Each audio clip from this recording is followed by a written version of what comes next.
Bonjour à toutes et à tous et bienvenue dans ce nouveau carnet de vol, le dernier numéro de la saison 2017-2018. Et pour finir en beauté, regardez à quoi nous allons nous intéresser aujourd'hui. Eh bien oui, je suis installé dans un Rafale, le fer de lance de l'armée de l'air. Un avion exceptionnel, tant par la multiplicité des missions qu'il peut accomplir, reconnaissance, bombardement ou encore interception aérienne, que par ses performances dans chacun de ces domaines. Alors le Rafale est entré en fonction dans l'armée de l'air à partir de 2006 et a depuis été projeté dans le grand bain des OPEX, les opérations extérieures.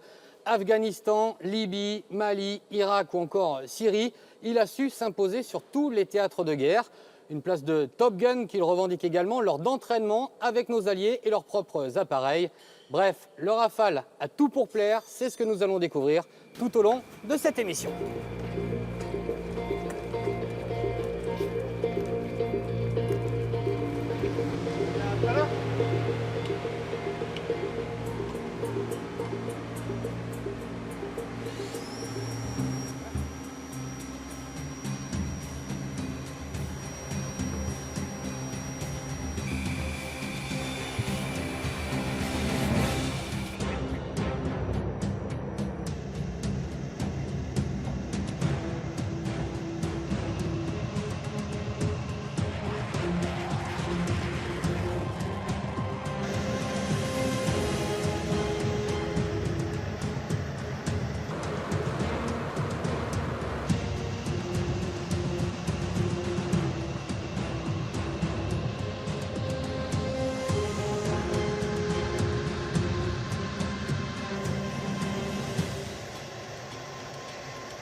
Mon colonel, merci de nous accueillir ici sur la base aérienne 118 de Mont-de-Marsan. Et si on vous a choisi pour cet épisode spécial Rafale, ça n'est pas un hasard, puisque votre base aérienne est dépositaire, j'ai envie de dire, de l'expertise Rafale au sein de l'armée de l'air. Alors absolument, alors dépositaire c'est un bien grand mot, mais sur la base aérienne sont stationnés une cinquantaine de Rafales qui opèrent au sein de diverses missions comme la police du ciel, l'intervention immédiate. Donc on peut dire qu'effectivement on est un petit peu les tenants d'une certaine expertise Rafale. Après en revanche il y a tout un pan mission dissuasion qui elle est plutôt traitée à Saint-Dizier. Alors expertise Rafale au point qu'ici on a un escadron, le 130, qui a testé en situation opérationnelle le Rafale. Et oui, le Rafale est arrivé dans le ciel montois dans les années 2000. Donc a été dans un premier temps expérimenté au sein de l'escadron de chasse 130 Côte d'Argent. Alors en quoi ça consistait? En fait, il a fallu tester les capacités militaires du Rafale et s'assurer qu'elles répondaient vraiment aux besoins militaires. Et après, il a basculé dans les escadrons opérationnels. Des questions un petit peu plus personnelles. Votre carrière, vous avez été navigateur officier système d'armes. Vous avez volé sur quel type d'avion de chasse? Alors moi j'ai commencé sur ce qu'on appelle un petit peu les avions écoles, sur Fouga Magister à l'époque, qui était un avion fabuleux pour apprendre en école de début. Après j'ai fait de l'Alpha Jet, du Jaguar, un petit peu de Mystère 20. Après je suis passé sur Mirage 2000, donc c'est important parce que ça a été mon premier avion opérationnel, donc au sein de l'escadron de chasse 3-4 Limousin à l'époque qui était basé à Istres. Et qui faisait de la dissuasion nucléaire. Voilà, donc je suis navigateur officier système d'armes, donc j'ai pu participer à cette mission de dissuasion pendant environ 7 ans. Et après j'ai eu la chance de pouvoir évoluer sur Rafale et de terminer donc à la tête de l'escadron de chasse Gascogne à Saint-Dizier sur Rafale. Alors autant dire que vous êtes un expert de l'aviation militaire. Qu'est-ce que vous pensez du Rafale? En quoi est-il supérieur à tous ses prédécesseurs et à bon nombre d'avions étrangers? Alors déjà, l'intérêt du Rafale, c'est qu'il est polyvalent. Je vous ai cité tous ces avions. Dans les années 90, l'armée de l'air avait du Mirage 4, du Jaguar, du Mirage F1, des Mirage 2000 dans différentes versions, parce que chaque avion était un petit peu monomission. Aujourd'hui, on a un Rafale qui est polyvalent, qui fait l'ensemble des missions de l'armée de l'air. Et on peut, par exemple, c'est un exemple, basculer d'une mission de bombardement air-sol à une mission de défense aérienne très rapidement en un seul clic, ce qui est assez fabuleux aujourd'hui. Écoutez, je vous remercie en tout cas de nous avoir présenté ce Rafale qu'on va découvrir bien évidemment tout au long de cette émission. Et puis on ne va pas perdre de temps, on va tout de suite monter à bord car notre confrère Serge Guigné a eu la chance exceptionnelle de monter à bord d'un Rafale DC de chez Dassault, donc à Mérignac. On découvre ça tout de suite et on se retrouve après ici sur la BA 118.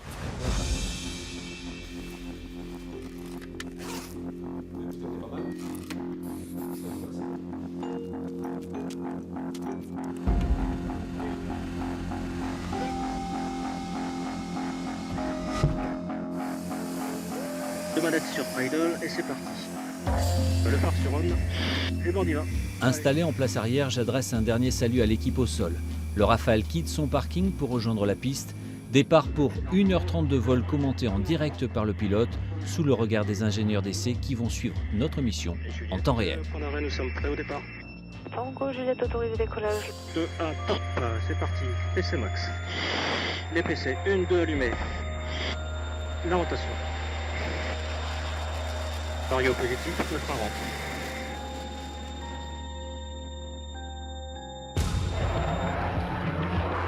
Je venais sur le 4 ferré, je renverse. Voilà. Allez, je vais plein gaz 185, je suis pas standard. Ça monte assez vite. Vous avez défini avec les ingénieurs au sol un champ d'investigation de test de matériel. Oui. Les essais, c'est des vols qui coûtent assez cher, donc on essaie d'optimiser vraiment et quand on a une campagne d'essai, on teste plusieurs choses à la fois. Donc, tout est enregistré, donc à la fois les données du système, donc des choses qu'on ne voit même pas à bord de l'avion, hein, et c'est débriefé aussi par les ingénieurs. Vous est déjà arrivé d'essayer un appareil qui sortait d'usine, on va dire, et de vous dire il est quasi parfait? Heureusement, c'est la majorité des cas. Hein. Ouais. Les premiers vols sont souvent très bons, où il y a très peu de retouches à faire. Voilà, on arrive Mach 09, 95, top. Et attention pour le super, 18, 19. Les top supersoniques. On est en vitesse supersonique. Donc là on vérifie le pétrole, là on a juste pour info un débit qui est assez important, hein, de l'ordre de 300-350 kg à la minute. Donc là on est à Mach 1,7. Donc l'avion, il est peut-être un petit peu plus lourd que d'habitude, mais là je le balance à droite, à gauche, je peux monter le nez, le descendre, il n'y a aucun souci, on peut même faire un petit tonneau, voilà, donc tout en restant supersonique. Donc il se pilote vraiment très très bien, quasiment dans tout le domaine de vol. C'est typiquement le type d'exercice que vous pouvez être amené à faire en vol d'essai. Exactement. On voit ses réactions. Voilà, tout à fait. Donc ce que j'ai fait, les petites impulsions commandes, on le fait de manière un peu plus vigoureuse. Hein. C'est qu'on va chercher vraiment du facteur de charge, mais c'est exactement ce qu'on fait en vol d'essai quand on ouvre un domaine. On va descendre un tout petit peu. Voilà, donc là je réduis 100 pieds. Et l'avion va de lui-même aller à 100 pieds. Voilà. Oh là là. Voilà, donc là on est à 100 pieds. Ah c'est dingue. Et 450 nœuds de vitesse sol, hein, donc c'est dingue. Donc là on était en ce qu'on appelle en terrain following, en suivi de terrain automatique par le radar. Reçu Tango Juliette, un Airbus A350 qui passe 5000 pieds en descente pour le terrain 10.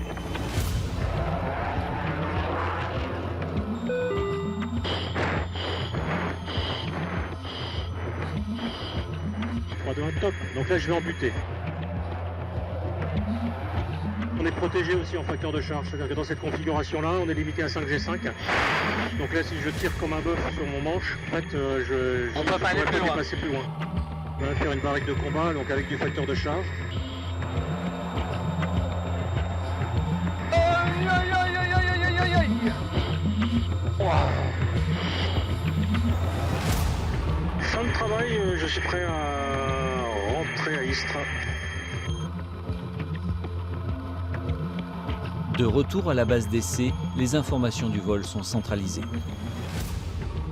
Elles permettront d'alimenter la recherche et développement permanente pour donner corps à la 4e évolution majeure du Rafale, le standard F4, à l'horizon 2023-2025.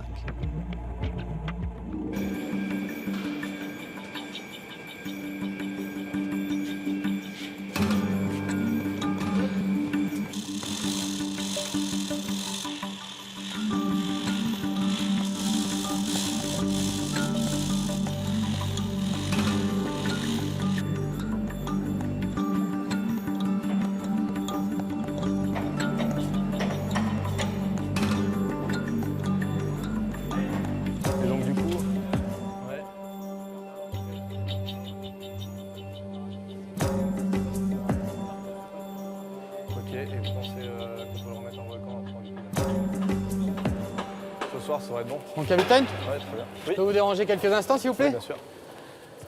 Qu'est-ce qui se passe là? Là, ils sont en train d'échanger le moteur d'un Rafale. On avait un contrôle à faire au niveau intérieur du moteur. Ouais. Donc ils ont réalisé ce contrôle. Le contrôle n'était pas bon, donc ils ont changé le moteur et là, ils sont sur la repose. Et alors ça a pris combien de temps pour changer le moteur? Alors là, l'échange du moteur a pris un petit peu de temps parce qu'ils ont fait le contrôle entre-temps, mais sinon l'opération d'échange moteur, elle est à peu près d'1 heure sur le Rafale. D'accord, et sur un Mirage 2000 par exemple, c'était combien? Là, c'était plus de l'ordre de la demi-journée, voire la journée. Donc là, c'est vraiment le gros avantage du Rafale aujourd'hui, parce qu'il est... sa maintenance selon l'État, elle a été vraiment pensée dès sa conception. D'abord, il y a l'accessibilité. Donc là, c'est un bon exemple dans le cadre du moteur, parce qu'on voit qu'il y a des plaques qui sont déposées et qui permettent une accessibilité accrue pour les mécaniciens.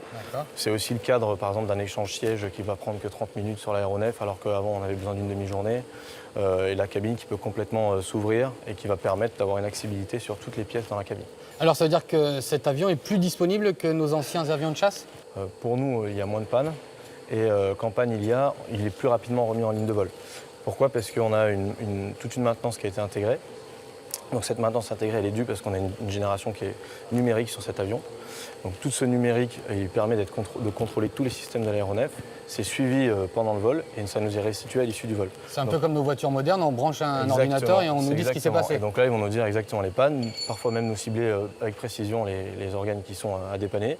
Et ça va nous permettre de gagner énormément de temps sur le diagnostic, là où avant, on faisait des tests en dynamique sur l'aéronef. Alors autre gain lié au Rafale, c'est le nombre de mécanos par appareil. Il est pratiquement minimal. Là, on le voit dans le cadre du moteur, on a 4 personnes derrière nous qui sont en train de changer le moteur.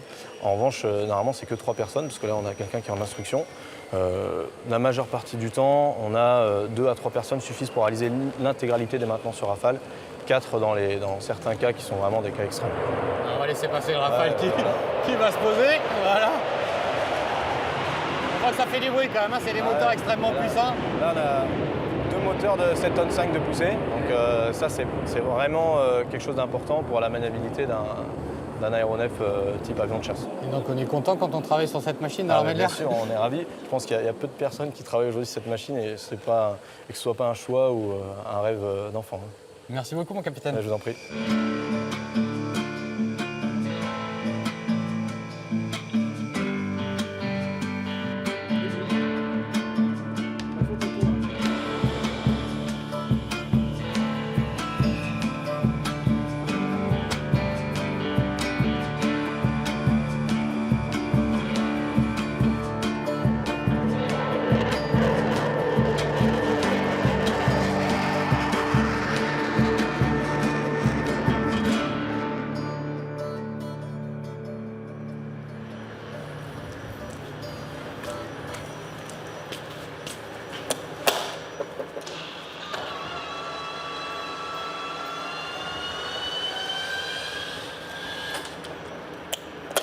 Bonjour mon capitaine. Bonjour. Bon, avant de vous laisser partir en mission d'entraînement, vous avez quelques minutes à nous accorder pour nous expliquer un petit peu les spécificités de cet avion si exceptionnel. D'abord, on vient de voir les mécanos qui nous ont dit que c'est un appareil relativement facile à entretenir. Est-ce que pour vous, c'est quand même confortable d'avoir un appareil moderne et qui peut voler dans pratiquement toutes les configs? Le Rafale il a été fait pour pouvoir être capable de faire de l'air-sol, de l'air-air, de la reconnaissance. Des fois, toutes ces missions en même temps au cours d'un même vol. Et effectivement, c'est de là toute la polyvalence du Rafale. Alors, multirôle et aussi une capacité d'emport de munitions qui est hors du commun par rapport à ce qu'on a vu auparavant. Je crois que vous pouvez charger plus de munitions sur un avion que sur 2 Mirages de l'époque. Alors, même au-delà de ça, parce qu'un Mirage 2000D, si on prend son exemple, ça va être 2 bombes. Spécialiste des bombardements. Exactement, ça va être 2 bombes, type 250 kg. Le Rafale, pour information, on peut en emmener 6. Oui, donc effectivement, c'est 3 Mirages. Effectivement. Voilà. C'est un avion exceptionnel au niveau maniabilité, ce qui implique pour vous des accélérations fortes. Vous pouvez monter jusqu'à combien avec cet appareil? Au maximum, on peut monter jusqu'à 11 G. D'accord. Et vous avez déjà testé jusqu'à 11? 11 G, on le teste et on le fait sur certaines missions spécifiques pour justement s'accoutumer à tous ces efforts. 11 G malgré le pantalon anti-G, il faut quand même une sacrée capacité physique. Hein. Alors, il faut savoir que l'anti-G, c'est une des aides pour supporter ce facteur de charge, donc c'est G qu'on va avoir en plus. Au-delà de ça, il y a aussi des manœuvres qu'on apprend à faire très jeune, donc dès l'école, des manœuvres anti-G qu'on appelle, où on va avoir une respiration et des contractions musculaires spécifiques. Tout ça, ça se fait naturellement au fur et à mesure et ça va aider au même niveau, voire plus, que l'anti-G à résister à ce facteur de charge. Alors, Beaucoup de gens disent que le Rafale, c'est ou en tout cas l'un des tout meilleurs avions du monde. Est-ce que c'est votre avis? Est-ce que vous avez déjà eu l'occasion de tester les entraînements avec des armées étrangères et où vous vous êtes rendu compte que cet avion était pas mal? Je suis pilote de Rafale, je vais vous dire, c'est le meilleur avion du monde. D'accord. Donc vous êtes un pilote heureux, non, j'imagine? Ah, tout à fait. Comment ne pas l'être avec cette machine? Alors, est-ce que vous avez déjà participé à la patrouille opérationnelle? Alors, la PO, comme on l'appelle, la PO, effectivement, donc destinée à protéger le territoire français. Alors, c'est une des missions principales des escadrons ici à Mont-de-Marsan. Et c'est quelque chose que vous appréciez? C'est une ambiance un peu différente par rapport à l'escadron de la vie de tous les jours. Mais oui, c'est voilà. C'est bien. Alors le capitaine vient de vous expliquer à quoi correspondait la permanence opérationnelle. Et bien maintenant, vous allez pouvoir la vivre de l'intérieur grâce à ce reportage. Une déflagration coutumière par le passé, mais aujourd'hui très rare, celle d'un Rafale autorisé à passer en vitesse supersonique pour identifier un avion de ligne resté muet aux nombreux appels des contrôleurs. C'était en 2010, mais les interventions des chasseurs sont presque quotidiennes. Qu'il s'agisse d'un exercice, comme ici, lors d'un entraînement de communication avec un Airbus simulant une panne de radio, ou d'une intervention réelle, les appareils de la permanence opérationnelle veillent 24 heures sur 24 et 7 jours sur 7 sur l'espace aérien français. Pour le Grand Sud-Ouest, ils sont basés à Mont-de-Marsan. Chaque avion suit un plan de vol et donc si cet avion s'écarte de son plan de vol, eh bien, nous allons avoir un système qui va faire flasher les alertes sur nos écrans et en fonction, eh bien, nous allons rendre compte au Centre national des opérations aériennes à Lyon qui va nous donner des ordres et éventuellement faire décoller la chasse pour une interception. Très exceptionnellement, cette zone sensible de la base aérienne 118 nous ouvre ses grilles. Ici se relaient en permanence pilotes et mécaniciens. Pendant une semaine, ils vivent ensemble au plus près des avions, prêts à décoller à la moindre alerte. Image insolite d'un mécano et d'un pilote en tenue de vol préparant le repas du jour. Une proximité qui permet également de renforcer les liens et la cohésion. Il y a quand même beaucoup de mécanos sur la base. On fait souvent que se croiser, hein. On se voit en piste le temps de prendre un avion et après le temps de faire un tour avion, le temps qu'on parte en vol. Ici, ça permet de connaître mieux le personnel. Pendant 7 jours et 7 nuits vont se succéder les repas et les moments de détente tout en maintenant l'alerte. Elle est synonyme de surveillance permanente des cartes météo et de vérification mécanique pour qu'en moins de 10 minutes, le Rafale de la permanence opérationnelle puisse être en vol. En fait, le tout, c'est de prendre les réflexes. Et une fois que les réflexes sont acquis, c'est plus de la surveillance, quoi. On connaît nos gestes, chacun connaît son rôle, son poste. Et donc voilà, après, on sait très bien où sont les gars, ce qu'ils font, et on n'a plus rien, enfin, on craint plus rien à ce niveau-là. On est dans des phases où des fois, il ne se passe rien, on fait rien du tout, et puis au coup de klaxon, dans les maximum 10 minutes qui suivent, on est en vol. Voilà. Et on a quand même la chance d'être en vol sur un avion qui est armé pour une mission qui, encore une fois, on découvre en vol. Et après, c'est à nous d'analyser, de gérer complètement l'interception et d'effectuer le travail qui nous sera demandé. Une interception, un contrôle supervisé par le Centre national des opérations aériennes basé à Lyon. Qu'il s'agisse d'appareils civils ou militaires, qu'ils soient en détresse ou en infraction, le pilote a pour mission de visualiser ce que les contrôleurs ont détecté sur leur radar. 90% des vols qui se font, c'est pour porter assistance à des avions qui auraient des soucis, que ce soit des pertes dans la météo, enfin, pertes de navigation dans la météo, des problèmes radio, des choses comme ça, quoi. Pour mieux comprendre cette mécanique d'intervention, nous embarquons à bord d'un Epsilon de la base de Cognac. Dans le cadre de cet exercice, notre appareil va volontairement survoler un secteur sensible. L'infraction est aussitôt détectée sur les radars, la décision d'intervention est prise.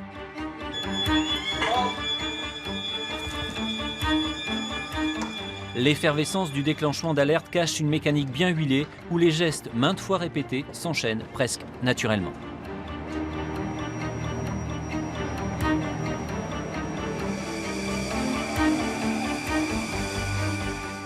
En 7 minutes, le chasseur est en vol et en moins d'une demi-heure après son alerte, il est aux côtés de l'avion en infraction. Dans un premier temps, le pilote du Rafale effectue un contrôle visuel avant d'engager le contact radio. SR-22 du Rafale sur votre gauche. Je voudrais votre immatriculation, votre indicatif et votre terrain de destination. Écoutez, monsieur, donc on est 2 personnes à bord, et là on va à Royan, monsieur. Vous avez survolé une zone interdite temporaire à l'île de Jourdain. Je vais vous arraisonner sur le terrain de Cognac. Pas d'intention belliqueuse derrière cette infraction, l'appareil est donc simplement arraisonné après un dernier cliché de confirmation d'interception. Mais comme tout type d'intervention peut survenir, les Rafales de la permanence opérationnelle sont systématiquement armées et en capacité de tir si l'ordre est donné.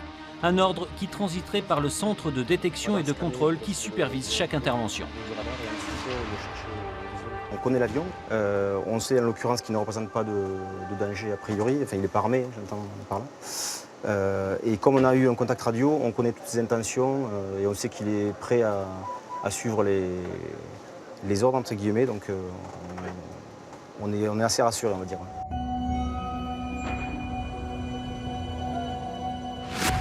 On a intercepté l'avion dans la région de Périgueux et on a ensuite arraisonné sur le terrain de Cognac, où donc les services de l'ordre l'ont pris en compte une fois posé sur le terrain de Cognac. Voilà. Très bien. Un exercice conclu par un débriefing entre le pilote et le contrôleur aérien de la mission afin d'optimiser les procédures d'intervention de la permanence opérationnelle.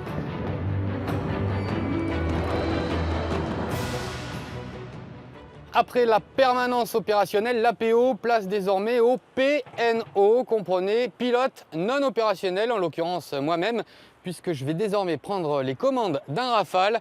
Mais l'armée de l'air a eu tout de même la lucidité de ne pas me laisser monter dans un véritable avion, mais simplement dans le simulateur, et c'est déjà pas mal, car vous allez voir, la machine est performante et l'engin pas vraiment évident à piloter. On se retrouve donc à bord de ce simulateur high-tech avec 3 écrans qui représentent l'horizon et bien évidemment une cabine de pilotage avec plus de manches du tout entre les jambes du pilote. Les avions modernes ont désormais des mini-joysticks sur la droite, des manches qui ne bougent pratiquement plus.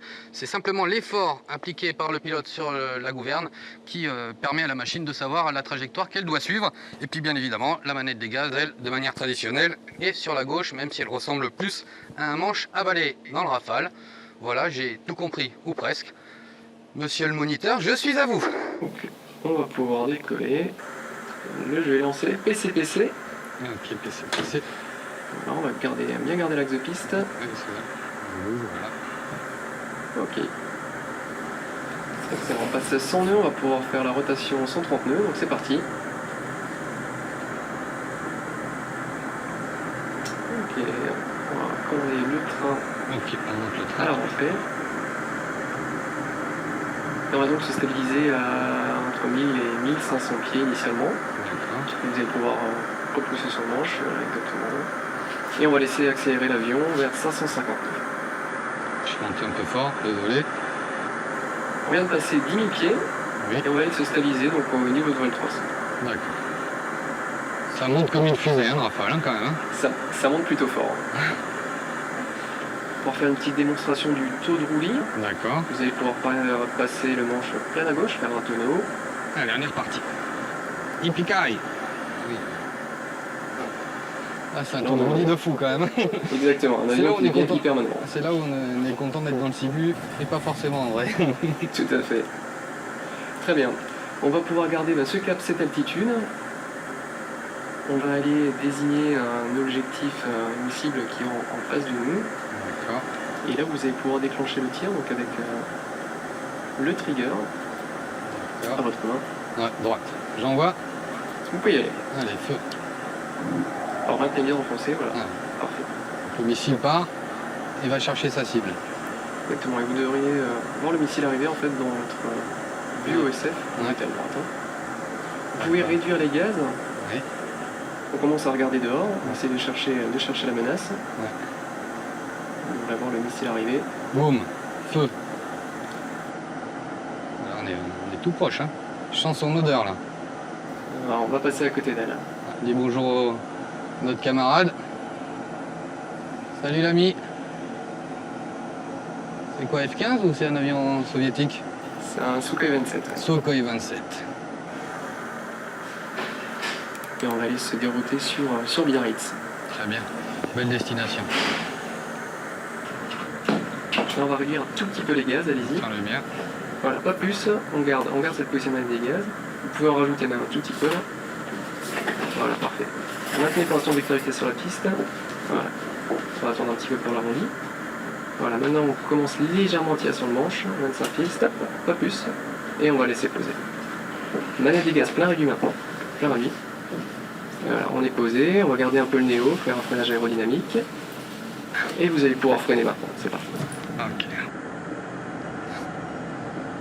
Je vais jouer les pistes. Une fois qu'on est au bout. Bon, mais. Une belle session, hein. Excellent.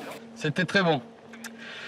Voilà, c'est donc depuis l'aéroport de Biarritz que se termine cette émission. J'espère que vous en savez désormais un peu plus sur le Rafale qui équipe l'armée de l'air. Mais je ne voudrais pas oublier que cet avion est également affecté à la Marine nationale, les fameux Rafale M. Et preuve de leur fiabilité et de leur performance, ce sont les seuls avions non américains à être autorisés à se poser sur des porte-avions US. Merci à toutes les personnes qui nous ont permis de réaliser cette émission, notamment le CIRPAER et tout le personnel de la BA 118. Je vous souhaite de très bonnes vacances si vous avez la chance d'en prendre. Les miennes ont déjà commencé avec cette séance de simulateur exceptionnelle. Très bonnes vacances donc à toutes et à tous et à la saison prochaine pour Carnet de vol. Et d'ici là, bien sûr, bon vol!